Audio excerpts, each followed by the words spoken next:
Tonight on the Night Team. In a late-night vote tonight, the Senate has passed a spending bill that took the first step to reopen the government. Plus, workers are on site. Petroleum is now being cleaned out of waterways in South Jefferson County following the catastrophic UPS cargo plane crash that killed 14 people. Taking an abundance of precaution is the necessary step for people who live in the area. We're hearing from an attorney tonight on the environmental impacts the city could face. And while cleanup continues, a Louisville business is stepping up to help their own, employing people who are out of work due to the crash, making sure they don't go without a paycheck. Well, it's allowed us to, supplement our income that's non-existent now. Right now on the WHAS11 Night Team.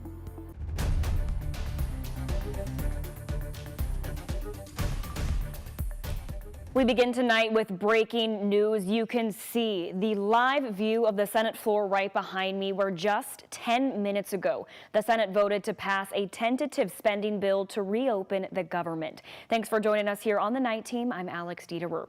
John Cornyn, a Texas senator, was the last vote needed. The Republican senator had to fly back from Texas tonight to deliver the crucial 60th vote. This bill, which would fund the government through January, now has to pass in the House, which has been in recess since September, and across the president's desk before it becomes official. SNAP benefits would be funded through next September with the bill. It would also reverse President Donald Trump's layoffs, bringing lots of Americans back to work. However, it does not extend Affordable Care Act subsidies. Instead, the Senate will vote for those credits in December. The hurried deal comes from worries that the shutdown will continue to affect SNAP recipients and impact holiday air travel. The Senate passed this tentative spending bill on day 41 of the federal government shutdown, which has become the longest shutdown in U.S. history. And back here at home, we have seen the strength and resilience of the Louisville community and first responders this week following the tragic and deadly UPS plane crash on Tuesday. We now know the 14 victims from Tuesday's plane crash have all been accounted for. And we're starting off with some of the major developments we've seen so far this weekend surrounding the crash to keep you updated. Now, this map right here shows the crash site, showing the path of the MD-11 going from the Louisville airport south, hitting two businesses, which is Grade A Auto Parts and Kentucky Petroleum Recycling. Louisville Mayor Craig Greenberg announced this weekend that all 14 victims from the crash were accounted for and that the Jefferson County Coroner's Office is actively working to identify them. Meanwhile, cleanup efforts are underway both at the crash site that has left roads still blocked off and some businesses closed indefinitely, and on some waterways in South Jefferson County. The FAA has grounded all MD-11 planes, which is the same type of plane that crashed on Tuesday, and that follows a safety recommendation from Boeing. This weekend, we spoke with an aviation expert who says that current evidence from the plane's black box that was recovered indicates the pilots were not to blame for the deadly crash. We have more of our continuing coverage of this deadly plane crash coming up. But we do want to first get you to meteorologist Austin Evans. And Austin, we drove through some downtown Louisville flurries this evening, and looking behind you on that radar, we're seeing a lot of white, which is why today is a weather impact alert day. Yes, tonight through tomorrow, weather impact alert period due to the cold and due to that frozen white stuff that'll be falling out of the sky throughout, well, kind of off and on throughout the rest of the evening. We've actually tapered back quite a bit of the precipitation expectation right now, but we have more on the way for tomorrow. Of course, I will be discussing that coming up in my full 7-day forecast. Tonight, Monday, under that winter weather impact alert period, hard freeze, of course, tonight.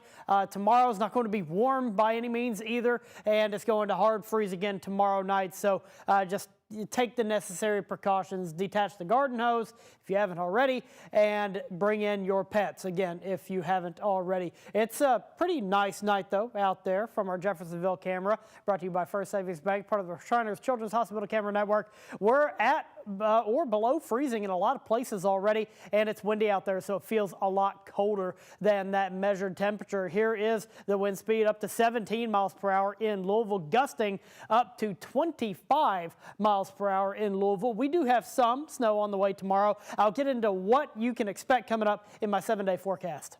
Thank you, Austin. And moving into tomorrow and the coming days, you can get the latest severe weather and snow updates with our free WHAS11 Plus app. Download it to your phone or TV and watch for free. Following Tuesday's UPS plane crash that took 14 lives, cleanup continues both at the crash site and along waterways in Jefferson County. We learned on Thursday that the Environmental Protection Agency is helping UPS in its cleanup efforts, and MSD is advising people in the southern part of the county to avoid contact with the waterways that could be contaminated with runoff from the crash. The night team's Clarice Shaley and photojournalist Connie Offit bring us to an area of Pond Creek, where petroleum is being cleaned off the water. On a chilly Sunday afternoon, workers with Pico Emergency Response work in Pond Creek in a blocked-off portion of a public park off Lambourne Boulevard. Noticed there's a crew here working and wasn't sure what that was about. Andrew Crawford is one of many curious people in an area surrounded by homes. A worker says they are a contracted group involved in the environmental cleanup efforts after the UPS cargo plane crash on Tuesday. MSD warned people on Friday to avoid waterways like Northern Ditch and Southern Ditch that come directly off the crash site, along with Pond Creek. MSD saying the water could be potentially contaminated with runoff from the crash. One of the workers told me they're taking a layer of petroleum off of the water of Pond Creek all around homes and even a park here. Yeah, a little surprised. I mean, being a ways away from the UPS airport, didn't really think much about it in the waterways. Definitely a concern, a lot of environmental concerns. I'm glad that there's crews out here taking care of it. The Environmental Protection Agency has joined UPS in cleaning up oil from these waterways, which flow to the Salt and Ohio rivers. When thinking of the toxins released from the UPS plane crash, It's certainly an amount that's highly concerning. Audrey Ernstberger, an attorney with Kentucky Resources Council, worries about the air and water qualities from the crash itself and the remediation efforts by first responders. I think precaution and taking an abundance of precaution is the necessary step for people who live in the area.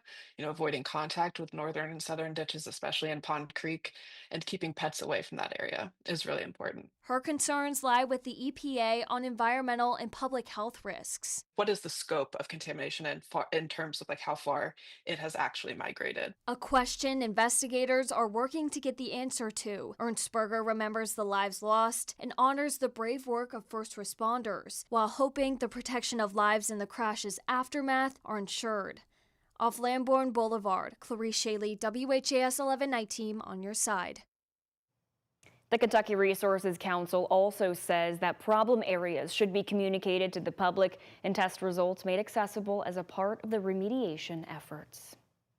Some other potential hazards the EPA is tackling after the crash. Officials used chemical sensors to monitor the air within a 1-mile radius of the crash site, and they found it to be mostly safe with just slight traces of pollution. Meanwhile, a staging area for recovered waste has been set up at a nearby UPS facility. And officials have confirmed several large storage tanks at a nearby waste management business were broken open and fell over. That facility is now shut down as the NTSB continues its investigation. And right now, some businesses around the crash site are still closed, and that means people across our community are out of work. Well, one local business is trying to help by providing jobs to those in need of a paycheck. Reporter Sam Perez visited O'Dolly's Lounge and Restaurant to hear from those employees who've been affected. It's been pretty hard on us. The last few days have been difficult for Mike Smith and his coworkers after the UPS plane crash happened right outside Stooge's Bar and Grill. It was just devastating. Unbelievable. It was 100 yards from our back patio.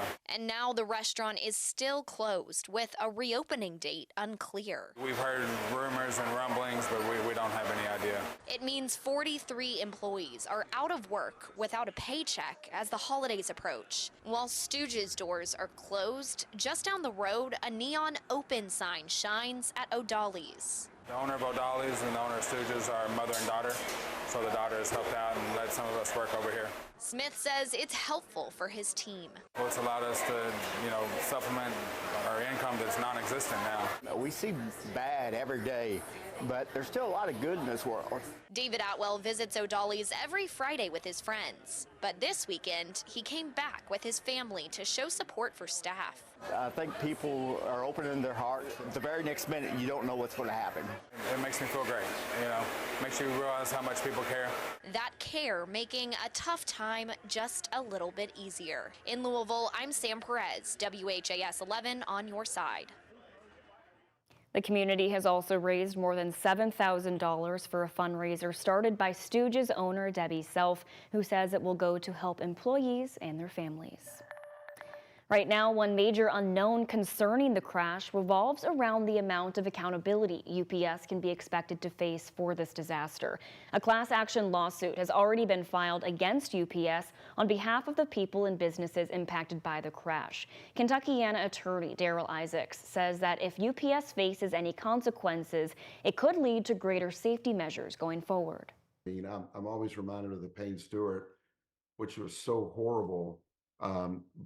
But I can't tell you how many lives were saved because after his plane crashed and did what it did, so many more planes and companies became better at what they did. UPS, if it is shown that, yes, they have some negligence in it, but I imagine for future flights, they're going to take that much more precaution. Over 100 class members and plaintiffs are included in the lawsuit against UPS.